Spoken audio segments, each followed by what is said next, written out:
السلام علیکم ورحمۃ اللہ وبرکاتہ۔ الحمد للہ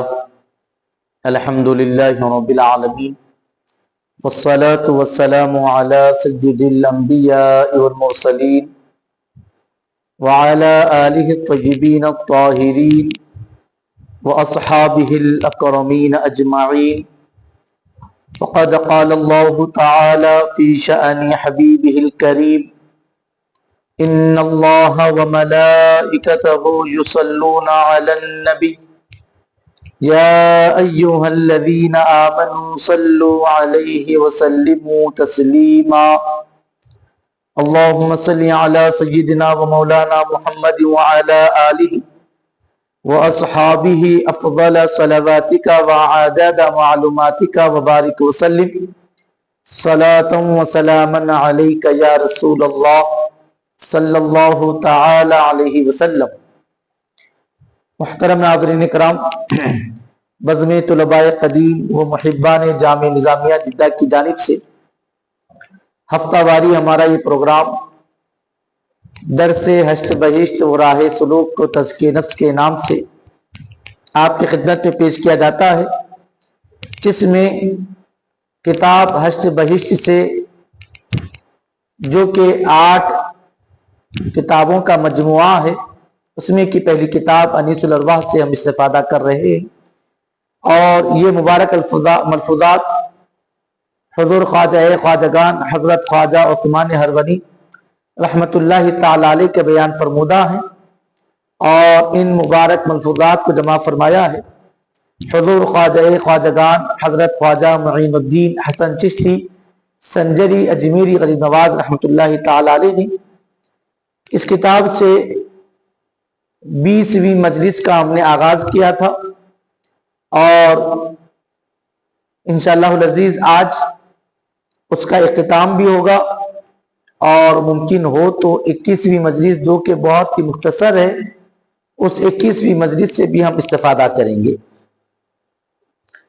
غریب نواز رحمت اللہ تعالی علیہ ارشاد فرماتے ہیں کہ 20ویں مجلس جو کہ مومن سے متعلق، جس میں ذکر ہوا تھا کہ مومن کیسا ہونا چاہیے اور مومن کے لیے کیا فضائل و مناقب ہیں، اس کا ابتدائی حصہ ہم نے گزشتہ درس میں کہنے اور سننے کی سعادتیں اور برکتیں حاصل کی تھی۔ جہاں ہم نے روکا تھا اس سے آگے بڑھتے ہیں۔ غریب نواز علیہ رحمہ فرماتے ہیں کہ فرمود ہر کے ہمسایہ را بیازار دارت ملعون است، وہ ہر کے اہل بیت رسول صلی اللہ علیہ وسلم را دشمن دارت منافق است۔ غریب نواز فرماتے ہیں کہ حضور خواجہ خواجگان حضرت خواجہ عثمان ہرونی رحمت اللہ تعالی علیہ نے ارشاد فرمایا کہ ہر وہ شخص جس کا پڑوسی، جس کا ہمسایہ، جس کے پڑوس میں رہنے والا اس سے بیزار ہو، اس سے ناراض ہو، اس سے تکلیف اٹھاتا ہو، تو خواجہ عثمان ہرونی علیہ رحمہ فرماتے ہیں کہ او ملعون است، کہ ایسا شخص ملعون یعنی ایسا شخص وہ ہے جس پر اللہ کی لعنت ہے، جو اللہ کی رحمت سے محروم ہے اور جس پر اللہ رب العزت کی لعنت ہو۔ کون؟ جس سے اس کا پڑوسی نالاں ہو، جس سے اس کا پڑوسی ناراض ہو، جس سے اس کے پڑوسی کو تکلیف پہنچتی ہو۔ اب اس پر حضور مولا کائنات سیدنا علی مرتضیٰ رضی اللہ تعالیٰ عنہ سے یہ حکایت بھی بزرگوں نے بیان فرمائی ہے کہ آپ فرماتے ہیں کہ حضور پاک صلی اللہ تعالی علیہ وسلم نے پڑوسیوں کے اتنے حقوق بیان فرمائے کہ ہمیں یہ ڈر ہونے لگا تھا کہ کہیں پڑوسیوں کو مال وراثت میں سے بھی وارث نہ بنا دیا جائے۔ تو معلوم ہوا کہ پڑوسیوں کی بڑی اہمیت ہے، پڑوسیوں کا بڑا خیال رکھنا چاہیے۔ ہم سے اگر کسی قسم کی اذیت اور تکلیف پہنچتی ہو تو اپنے پڑوسیوں سے معذرت کر لینی چاہیے اور ان کی تمام تر سہولتوں کا خیال رکھنا چاہیے۔ آپ فرماتے ہیں کہ ہر وہ شخص جس کا ہمسایہ، جس کا پڑوسی اسے بیزار ہو، وہ ملعون ہے، وہ ہر کے اہل بیت رسول صلی اللہ علیہ وسلم را دشمن دارت منافق است۔ آپ فرماتے ہیں کہ ہر وہ شخص جو اہل بیت مصطفیٰ صلی اللہ علیہ وسلم سے دشمنی رکھتا ہے، اہل بیت اطہار کو ناپسند کرتا ہے، استغفر اللہ من ذالک، تو وہ منافق ہے۔ اس کو آپ نے منافق قرار دیا، اور منافق کہتے ہیں ایسے شخص کو جو بظاہر تو اپنے ایمان کا اعلان کرتا ہے لیکن دراصل اس کے دل میں ایمان داخل نہیں ہوا ہوتا، جو دلی طور پر ایمان سے محروم ہوتا ہے، لوگوں کو صرف زبانی طور پر دعوے ایمانی کے ذریعے دھوکہ دیتا ہے، دنیاوی مفاد کے حاصل کرنے کے لیے اپنے ایمان والے ہونے کا جھوٹا دعویٰ کرتا ہے، حقیقت میں وہ مومن نہیں ہوتا۔ اب یہاں کمال کی بات یہ ہے کہ حضرت نے ایسے شخص کو منافق قرار دیا ہے۔ وہ منافق کیسے ہوتا ہوگا؟ زبان پر تو ایمان کا اعلان ہے لیکن در باطن وہ ایمان والا نہیں ہے۔ یہ کس طور پر کہا؟ تو بزرگوں نے ارشاد فرمایا کہ اہل بیت رسول صلی اللہ علیہ وسلم سے محبت رکھنا یہ قرآن کی نص سے ثابت ہے کہ پروردگار عالم نے ارشاد فرمایا کہ اے محبوب صلی اللہ علیہ وسلم قل لا اسألکم علیہ اجرا الا المودۃ فی القربى، اے محبوب صلی اللہ علیہ وسلم آپ ارشاد فرما دیں کہ تبلیغ نبوت اور رسالت کے فریضے کی انجام دہی پر میں تم سے کسی قسم کا اجرت نہیں مانگتا، ہاں یہ مگر یہ کہ میں اہل بیت اہل قرابت سے محبت چاہتا ہوں۔ اس سے معلوم یہ ہوا کہ اہل ایمان کو تو اللہ اور اس کے رسول صلی اللہ علیہ وسلم کا یہ حکم ہے کہ اہل بیت مصطفیٰ صلی اللہ علیہ وسلم سے محبت کی جائے، اور پھر ہم لوگوں کے سامنے ایمان والے ہونے کا اعلان تو کریں لیکن اللہ اس کے رسول کے احکام پر عمل نہ کریں، تو پھر اس کا مطلب یہی ہوا کہ زبان سے تو ہم ایمان والے ہونے کا اعلان کرتے ہیں، لوگوں کو یہ باور کرواتے ہیں کہ ہم مومن ہیں، لیکن دل سے ایمان نہیں رکھتے، اللہ اس کے رسول کی باتوں کو قبول نہیں کرتے۔ اسی وجہ سے ایسے شخص کو آپ نے منافق قرار دیا ہے۔ جب بات اہل بیت اطہار کی بات آئی ہے تو چند باتیں ان کی شان اور عظمت کے حوالے سے ضرور عرض کرتے ہم چلیں گے کہ یقیناً اہل بیت مصطفیٰ صلی اللہ تعالی علیہ وسلم یہ وہ مبارک ہستیاں ہیں جن سے محبت کرنے کا قرآن مجید میں حکم فرمایا گیا ہے، اور جب ان سے محبت کرنے کا حکم ہے تو محبت کا تقاضا یہ ہوتا ہے کہ جب آدمی کسی سے محبت کرتا ہے تو کثرت سے اس کا ذکر بھی کرتا ہے، جس سے دل میں محبت ہوتی ہے زبان پر اس کا ذکر ہوتا ہے۔ زبان پر ذکر نہ رکھ کر یہ دعویٰ کرنا کہ ہم بھی اہل بیت سے محبت کرتے ہیں، یہ یقیناً ایمان والوں کو دھوکہ دینا ہے۔ اگر دل میں اہل بیت سے محبت ہوگی تو یقیناً زبان پر ان کا تذکرہ ہوگا، زبان پر ان کا ذکر ہوگا، ان کے فضائل اور مناقب بیان کیے جائیں گے، ان سے محبت ہوگی تو یقیناً ان کا ذکر کرنے کی برکتیں حاصل کی جائیں گی۔ اور یقیناً اہل سنت و جماعت کو یہ شرف حاصل ہے کہ ہم اہل بیت اطہار سے یقیناً سچی محبت کرتے ہیں، اور اس کی علامت یہ ہے کہ ہم اہل بیت اطہار رضوان اللہ تعالی علیہ مجمعین کی سے متعلق ہر موقع کی مناسبت سے ان کا ذکر کرتے ہیں اور ان کی شان اور عظمت کہنے اور سننے کی سعادتیں اور برکتیں حاصل کرتے ہیں۔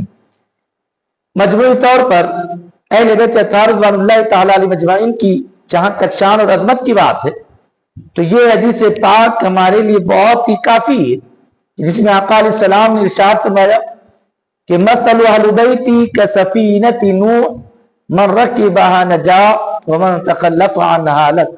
آقا علیہ السلام نے ارشاد فرمایا کہ میرے اہل بیت کی مثال کشتی نوح کی طرح ہے، اور جو کوئی اس میں سوار ہوا یقیناً فمن رکبها نجا اس نے نجات پائی، اور ومن تخلف عنها اور جو اس سے بے نیاز ہوا، اس سے آگے چلا گیا، جو اس کشتی میں سوار نہ ہوا